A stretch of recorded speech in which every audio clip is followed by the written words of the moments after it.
శ్రీమాత్రే నమః. ఛానల్లోకి స్వాగతమండి. మకర రాశి వారికి అదృష్టం వరించినట్లే. నమ్మలేని అదృష్ట యోగం పొందబోతున్నారు. మకర రాశి వారు ధనవంతులు కాబోయే ముందు వచ్చే సంకేతాలు ఇవే. మీకు మంచి రోజులు రాబోయే ముందు కనిపించే సంకేతాలు ఇవే. అయితే లక్ష్మీదేవి కటాక్షం పొందాలంటే మీరు ఇంట్లో చేయకూడని పనులు ఏమిటి? వీరు అదృష్ట యోగాన్ని పొందబోతున్నారు అని చెప్పే శుభ సంకేతాలేమిటి అనే విషయాలను ఈ వీడియోలో తెలుసుకుందాం. కానీ అంతకంటే ముందుగా మీరు కనుక మన ఛానల్ని సబ్స్క్రైబ్ చేసుకోకపోయినట్లయితే సబ్స్క్రైబ్ చేసుకొని పక్కనే ఉన్న బెల్ ఐకాన్ నొక్కి ఆల్ సెలెక్ట్ చేసుకుంటే మేము ఇలాంటి వీడియోస్ అప్లోడ్ చేయగానే ముందుగా మీకు నోటిఫికేషన్ వస్తుంది. ఈ రాశిలో జన్మించిన వారికి కష్టపడే తత్వం అధికంగా ఉంటుంది. ఎటువంటి పని అయినా సరే పట్టుదలతో పూర్తి చేస్తారు. ఈ రాశిలో పుట్టిన మగవాళ్లు ధనాన్ని విచ్చలవిడిగా ఖర్చు చేయరు. ఆచితూచి అవసరానికి మాత్రమే డబ్బు ఖర్చు పెట్టే ప్రత్యేకమైన లక్షణాన్ని కలిగి ఉంటారు. ఏదైనా ఒక వస్తువు కొన్నప్పుడు అది ఎంత ఉపయోగమో, అది ఎంతకాలం ఉంటుంది, దానివల్ల మనకు ఎలాంటి ప్రయోజనం కలుగుతుంది అనే ఆలోచనకే ఎక్కువ ప్రాముఖ్యతనిస్తారు. సూర్యనారాయణ మూర్తిని పూజించటం ద్వారా అనారోగ్య సమస్యల నుంచి బయటపడటమే కాకుండా వీరు శుభ ఫలితాలను పొందుతారు. వీరు దృఢ సంకల్పం, కార్యాచరణ కలిగిన వారై ఉంటారు.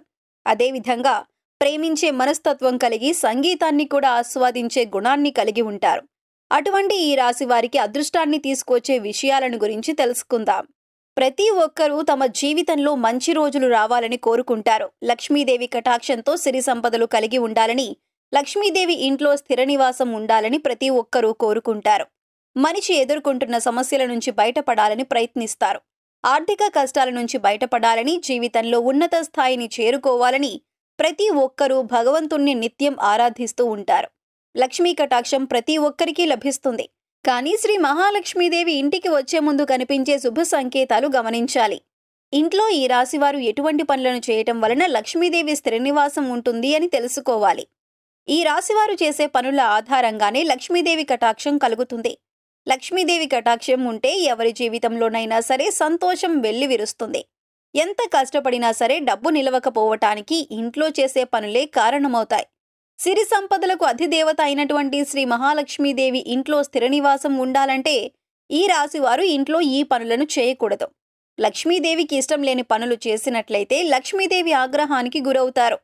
కనుక వీరు ఎటువంటి పనులు చేయటం వలన లక్ష్మీదేవి అనుగ్రహం పొందుతారు?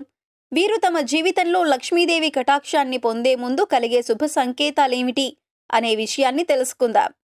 చీపురు లక్ష్మీదేవితో సమానంగా భావిస్తారు. చీపురును ఊడ్చిన తరువాత పక్కకి పడవేయటం, కాళ్లతో తొక్కటం వంటివి చేయకూడదు.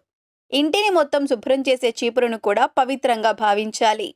చీపురును ప్రత్యేకంగా ఒక ప్రదేశంలో ఉంచటం వంటివి చేయాలి. ముఖ్యంగా చీపురుని ఇంట్లో నిలబెట్టి ఉంచకూడదు. అదేవిధంగా చీపురును తిరగేసి కూడా ఉంచకూడదు. ఇంటికి వచ్చే అతిథులకు చీపురు కంటికి కనిపించకుండా జాగ్రత్త పడాలి. కళ్లకు ఎదురుగా చీపురు పెట్టడం వలన ఇంట్లో ఆర్థిక సమస్యలు వస్తాయి.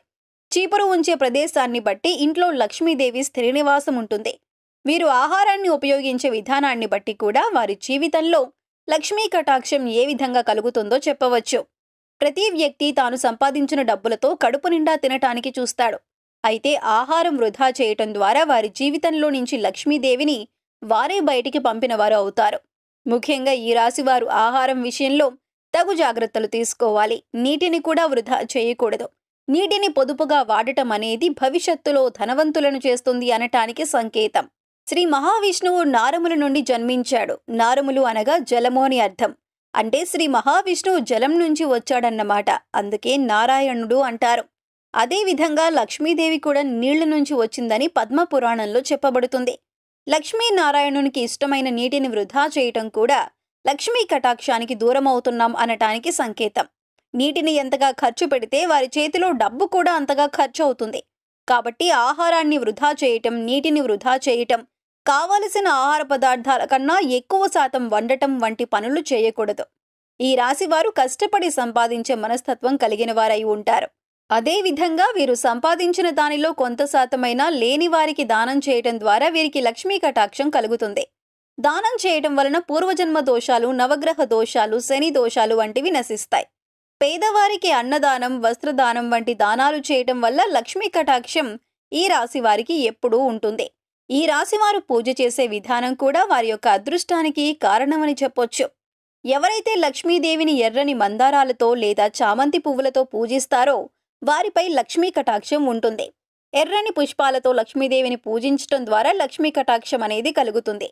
ఎర్రని పుష్పాలు అంటే లక్ష్మీమాతకు చాలా ఇష్టం. కాబట్టి మీరు ఎర్రని పుష్పాలతో లక్ష్మీమాతను పూజించటం ద్వారా లక్ష్మీ కటాక్షాన్ని పొందగలరు. వీరికి అదృష్టం వరిస్తుంది అని తెలియడానికి ముందుగా కొన్ని సూచనలు అనేవి కనిపిస్తాయి. ఇంటి పరిసర ప్రాంతాల్లో పక్షులు గూళ్లు కట్టుకున్నట్టయితే లక్ష్మీ కటాక్షం కలుగుతుందని అర్థం.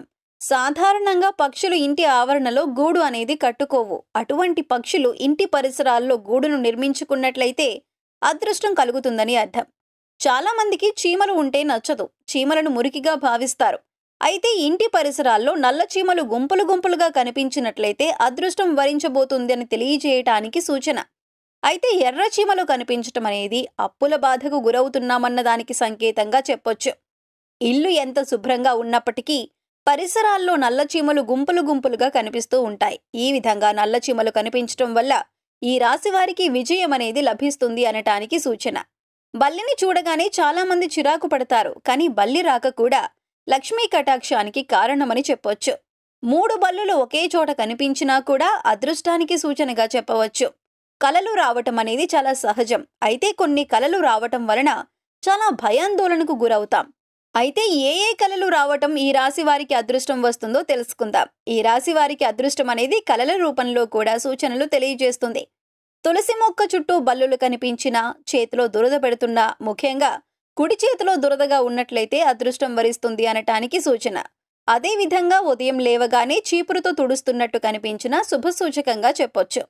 కలలో పాము కనిపించినట్లయితే శుభసూచకంగా చెప్పొచ్చు. 2 తలల పాము కనిపించినట్లయితే అదృష్టం వరించబోతోంది అని సంకేతం.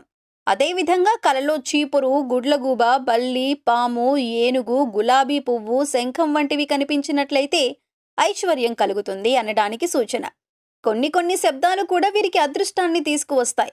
ముఖ్యంగా కోకిల కూత వినటానికి ఎంతో వినసొంపుగా ఉంటుంది. మనసుకి ప్రశాంతతను చేకూర్చుతుంది. కోయిల కూత వినిపించే దిశ శుభ అశుభాలను నిర్ణయిస్తుంది. కోయిల కూత ఆగ్నేయంగా వస్తే నష్టమని, అదే కోయిల కూత సాయంత్రం లేదా మధ్యాహ్నం వినిపిస్తే శుభంగా చెప్పవచ్చు. మామిడి చెట్టు మీద కోయిల కూస్తూ ఉన్నట్లు కనిపించినా లక్ష్మీ కటాక్షానికి సంకేతం. అదే విధంగా గుడ్లగూబ కనిపించినా, ఎదురు వచ్చినా కూడా ఈ రాశి వారికి శుభ సంకేతం. ఇంటి నుండి బయటకు వెళుతున్నప్పుడు ఆహారం తింటూ ఏదైనా కుక్క గాని, జంతువు గాని కనిపించినా కూడా వీరికి ధనలాభం కలుగుతుంది. లక్ష్మీదేవికి చెరుకు నైవేద్యంగా సమర్పించటం వల్ల కూడా లక్ష్మీ కటాక్షాన్ని పొందవచ్చు. శంఖారావం వినిపించటం ద్వారా కూడా అదృష్టం వరిస్తుంది. సో చూశారు కదండి, మకర రాశి వారికి ధనవంతులు కాబోయే ముందు వచ్చే శుభ సంకేతాలేమిటి? మీరు లక్ష్మీదేవి కటాక్షం పొందాలంటే ఇంట్లో చేయకూడని పనులేమిటి అనే విషయాల గురించి ఈ వీడియోలో తెలుసుకున్నాం కదా. ఈ వీడియో మీకు నచ్చినట్లయితే లైక్ చేయండి. మీ ఫ్రెండ్స్ అండ్ ఫ్యామిలీ మెంబర్స్లో ఎవరైనా మకర రాశి వారు ఉన్నట్లయితే వారితో ఈ వీడియోను షేర్ చేసుకోవడం మర్చిపోకండి. ఇప్పటి వరకు మీరు ఇంకా మన ఛానల్ని సబ్స్క్రైబ్ చేసుకోకపోయినట్లయితే సబ్స్క్రైబ్ చేసుకొని పక్కనే ఉన్న బెల్ ఐకాన్ నొక్కి ఆల్ సెలెక్ట్ చేసుకుంటే మేము ఇలాంటి వీడియోస్ అప్లోడ్ చేయగానే ముందుగా మీకు నోటిఫికేషన్ వస్తుంది. మరొక చక్కటి వీడియోతో మళ్ళీ కలుసుకుందామండి.